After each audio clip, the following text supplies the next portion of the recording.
Hi, my name is Jonathan Culbertson, and I am the Compliance Manager at InCheck. Welcome to the June 2023 edition of InCheck's Compliance Update Vlog. Today's vlog will briefly feature some recent legal updates that affect background screening and the hiring process generally. Per usual, my intention is to provide you with high-level summaries so that you can take that information back to your teams and legal counsel for further review. Okay, let's get started with a few updates in relation to pay equity legislation.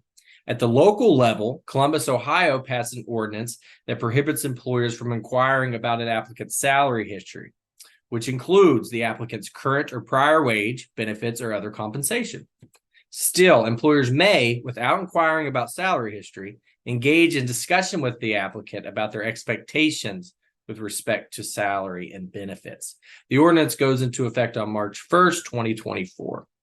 Now let's look at two state laws that are awaiting signatures from governors.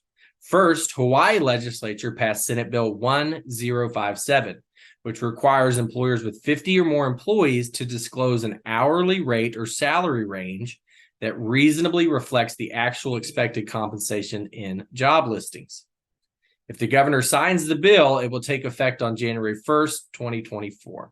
Second, the Illinois legislature passed House Bill 3129, which amended the Illinois Equal Pay Act to require employers with 15 or more employees to include a pay scale and benefits for a position in any specific job posting. The pay disclosure requirement only applies to positions that, one, will be physically performed at least in part in Illinois, or two, will be physically performed outside of Illinois, but the employee reports to a supervisor, office, or other work site in Illinois. If the governor signs the bill, it will take effect on January 1st, 2025. Next, let's briefly examine two legal updates in relation to recreational marijuana.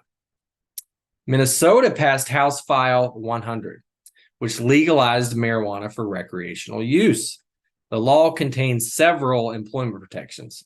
Notably, the law generally prohibits employers from refusing to hire a job applicant for disciplining or discharging an employee because the applicant or employee engages in or has engaged in the use or enjoyment of cannabis off the premises of the employer during non-working hours. And two, the law generally prohibits employers from also requesting or requiring a job applicant to undergo cannabis testing solely for the purpose of determining the presence or absence of cannabis as a condition of employment. The law takes effect on August 1st, 2023. Employers should review the law in conjunction with their policies to account for any changes that may be necessary.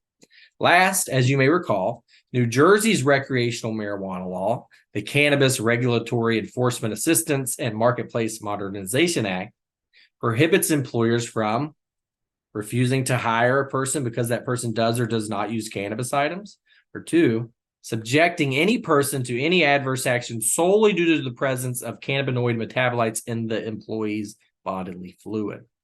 Recently, in Zantech versus Walmart Stores East, the United States District Court for the District of New Jersey found that the act does not contain a private right of action to bring forth a lawsuit against a defendant for violations under the act. Still, stay tuned for more updates as that decision has been appealed. That'll do it for me. Thanks for joining me for the June 2023 edition of InCheck's Compliance Update Vlog. I hope to see you again next time for some more compliance updates. Thank you.